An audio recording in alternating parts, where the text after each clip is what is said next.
Finally, the moment you've all been waiting for is here. Anonymous team is in the building. The man, the myth, the legend. Your neighborhood friendly Superman is back. Now, of course, the recent story that has been trending is TikTok comedian Kalausi going broke. Apparently, the guy is selling, or rather has sold all, if not majority, of his household items. I'm talking about the TV, the bed, the microwave, oven, cooker, just to mention but a few. And he is selling his Instagram account as well. For most of you, that's not news because there's nothing much you guys do other than watch the internet all day. Shame on you, by the way. Shame on you. Shame on you. Find a hobby. Find a hobby. And no, watching stuff on the internet all day is not a hobby. It's laziness. Find a job. That being said, I listened to the guy's story, specifically on Tumbili's YouTube channel, and it honestly touched me. Before watching his story on Tumbili's YouTube channel, I saw a video he had posted on TikTok confirming that it was true he was selling his Instagram account. Now, his interview on Tumbili TV,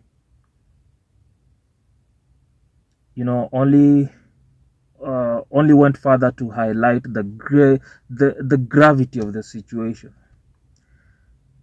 And like the kind-hearted, good guy that I am, it touched me because they even put his phone number on the screen below.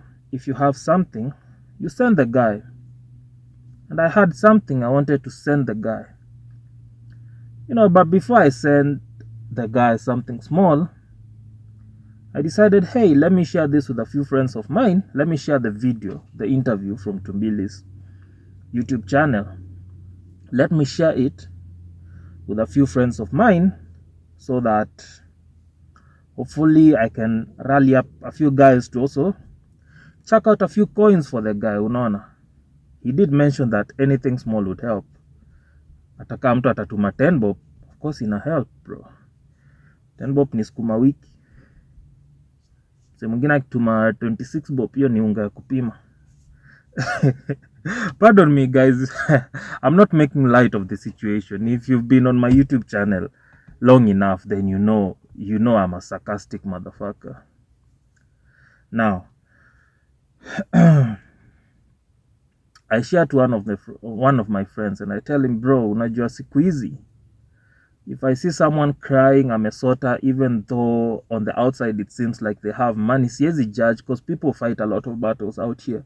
Some people are breadwinners, Some people pay what you guys call black tax. I don't call it black tax. Only idiots call it black tax. Helping your family is not tax. Only an idiot would call helping their family tax. But, he explained himself. He said he built himself a Simba in the village. He was paying his little sister's school fee. And that touched me a lot. Whenever I hear someone saying that they pay school fees for their siblings, it touches me a lot. And when I see people like those struggling, it goes into my heart, and I always feel like helping out. But sasa my friend goes like, yo, so wait, let me explain to you my message to my friend. So I tell the guy, siku hizi nikiona hata mtu akilia hana do, even as much as on the outside it looks like akona do, I can't really judge because huwezi pata watu wengine wanatibu family members with deadly diseases, even cancer. So napata hata mtu labda in a month anaweza kuwa anapata mita, but it's money in, money out, given the shitty health system in our country. Not caused by our doctors, but they're caused by the politicians, because the politicians are full of shit. Kenyan politicians are full of shit. We can all establish that. Kenyan voters are even more full of crap. Because it only takes a stupid person to vote in a stupid person, okay? That being said, my friend replies to my message. Wait. Why do I keep on forgetting the context of my message to the guy? So I tell him, so number one, this story could either be a scam, because I had noticed a few, what do you call them? I had noticed a few things in that story, in Kalausi's story, that were missing. Unaelewa? He explained himself very well. He articulated himself very well, but there was just something that was amiss. So I explained to my friend, Isawa, someone could be broke, even, but they could be dealing with battles on the background that even if they could be making in as much as 1 million, it could be money in, money out. So that can even render someone broke, right? So one, either this guy's story could be a scam, or two, he is really dealing with bullshit on the background that has run him broke. Now, the reason I did that is because, number one, this is all coming after the wake of Chira's death, after the TikTok community contributed over 7 million for his burial. And there was this debate around the internet saying that don't give people their flowers when they are dead, give them their flowers when they are alive. Msisaidia watu when they are dead, wasaidia when they are alive. Now, I really don't want to go back to this Brian Chira story, but if you do know that a lot of people helped Brian Chira when he was alive, right? And I don't blame him for fumbling the bag when he was alive. I think the problem with what people did is not going to the root problem. Is not people's problem with Brian Chira was they helped him, yes, but they did not go to his root problem. The guy was suffering a lot of depression from being sodomized and being infected with HIV, assuming he was not born with it, because he said he was sodomized and that's where he got the HIV. But there was this other story that came out later that his mother was HIV positive and she died of HIV, and chances are he probably was born with it. Now it's all water under the rug. Dude is already dead, so doesn't make doesn't add value now. However, any blind man at the time could have realized the reason that this guy anatusi watu is because he's going through some deep shit.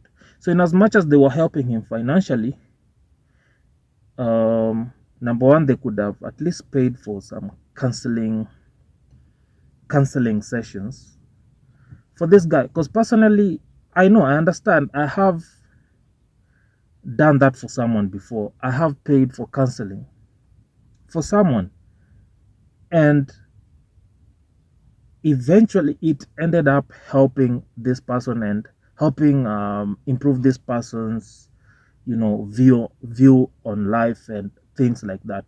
So it does help. Secondly, wangejaribu hata kumtafutia rehab for the guy, like they did for this guy called Raymond Omsula, if I'm not wrong. the Omsula guy, you guys know the guy. Someone alijitokeza, took this guy to not therapy, what did rehab, and this guy is now alcohol free. Last time I checked, the guy was alcohol free, because after he was done with his 3 months of rehab, he came out, he was interviewed, and to be honest, I did like the progress. So these guys who are helping Chira financially, people like Nyako, people like Obina, people like Babatalisha, at least mmoja wao angejitolea tu apeleke kijana rehab, mwingine ajitolea alipe kijana counseling and all of that shit. But like I've said, hii imeshapitwa na wakati. Now let's talk about Kalausi. So Kalausi comes up with this story after this story of help people when they are alive is trending, right? And for me, I'm like, wow, okay, isn't this timing just perfect? But then again, as a man, I can understand what being at rock bottom means. Because, trust me, kuna time kama mwanaume unaweza enda utafute kazi, upatane na rejection ingine, bro. Trust me, unaweza jishua. Can you imagine looking for a job for a whole year? Kila mahali unakatali, wanakuambia, they take your CV, they tell you and some rejections are just outright right there in your face. Hatuwezi kuchukua vitu tu very outright on your face, eh? So I can understand up to that extent, right? However, this guy, assuming he was employed at some point, TikTok was really, really making him a lot of money. And this guy was doing great content, like great content, right? So I'm like, okay, ni sawa, jamaa amepotea TikTok. It's true. But this guy is really, really talented. These are the guy, and he seems like the type of people who have it figured out in life. He doesn't look like the type that should be here saying that he's selling his TikTok accounts. Furthermore, his name is still big. His following is still significantly big. This is still a guy who can go for lives and get gifted vitu kama hizo. You understand? So those were the questions that I had. So that's why the point where I'm texting my friend about this guy's story and sharing with him the Tumbili video. That's the reason why I say this could either be one, a scam, or two, could be battling serious stuff on the background, right? So my friend replies and says, he says, I'm going with option one. You're accurate on option one, not two. This guy is not going through shit. This guy is not going through shit even if his life depended on it. This guy is scamming, he's trying to scam people. Ask him, okay, well, you've always been a hater. That's it. I tell the guy, you've always been a hater. Why are you hating on this guy? And I tell him, no, this is not me being a hater. I said, last weekend I was at Prince Indah's event. And this guy was there and he was drinking a lot of alcohol and he had women with him and, and not just that event. Every Prince Indah event that I go to, this guy is always there, and he's always drinking alcohol, ordering fish, food, and he's always with women. And I tell him, okay, ni sawa, but maybe is a friend of him invited him, or rather it's a friend of him of his invited him, and maybe it's the one buying the bills, because some friends do that. Badala works idea like financially, they'd rather call you out, you have a good time with them and all of that. Then my friend asked me, okay, it's okay, yeah, but every event that I've gone to, every Indah event that I've gone to, granted, but women all the time and alcohol all the time, and you're out here crying you don't have money, then yes, me number two. You've seen the house this guy is living in. It's roughly around 17,000, 16,000, 17,000 house rent, apartment. If you've been suffering for a whole year,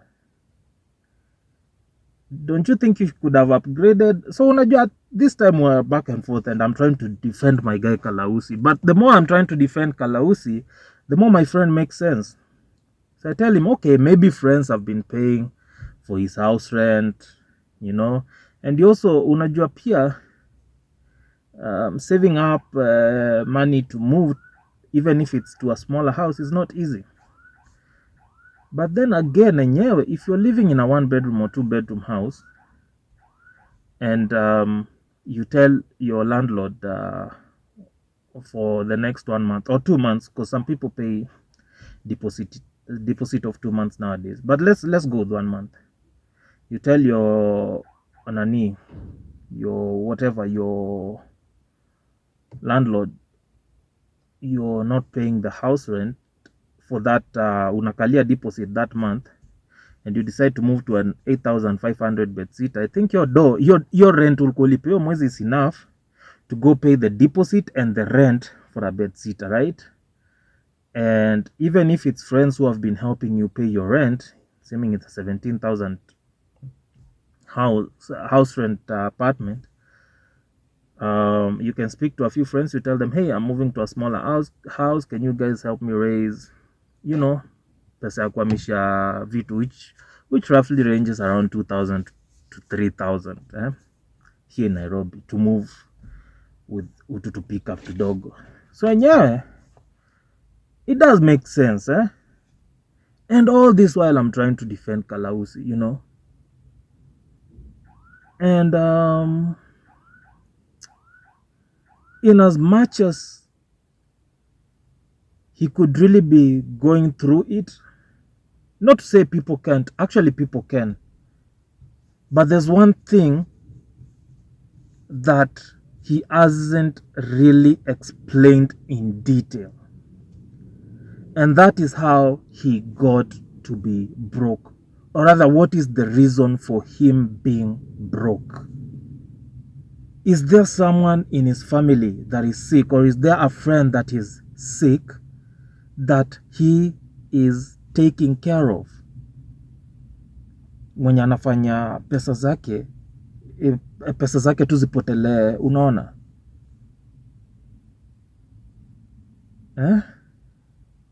That's my question. What mimi tu nataka kujua. Me, I don't have a problem with helping. I don't have a problem with sending him a few coins here and there. But what I want the guy to come out and explain is the exact reason as to why he is broke. Because in that Billy interview, he did say that he had a contract with one of these corporates, but the contract was terminated at some point. When people mention suicide, I don't play around with suicide. I don't play around with people mentioning things like suicide. But the guy needs to come out. If he really needs us to helping, you really need to come out. If sai mi napitia shida, let's say napitia shida yenye, yes, napata do flani in a month, but nikipata hiyo do inaenda to this expense. Let's say, God forbid, niko na mtu mgonjwa Kalausi, and this person has no one else that they rely on apart from me, and I come out to Kenyans to help me. I should say, actually a good example is Baba Talisha. When Baba Talisha, his daughter was sick in the hospital, he came out and said, I had an accident, my wife is dead, and my daughter is in the hospital. My daughter is totally dependent on me, and the treatment and the therapy that is required to get my daughter back on track is really, really expensive. I need your help. This is the hospital where my daughter is. These are her pictures. These are her videos. This is the pay bill number. Please help me, you know. And it's very, very easy for Kenyans to help you on that level. Lakini wewe umekuja, umetupea backstory, yes, this and this happened. But hujatuambia exactly why you're broke now. Ni sawa contract iliisha, sawa. Ni sawa contract iliisha. But how have you been surviving now? Ni sawa contract iliisha, but how have you been surviving now?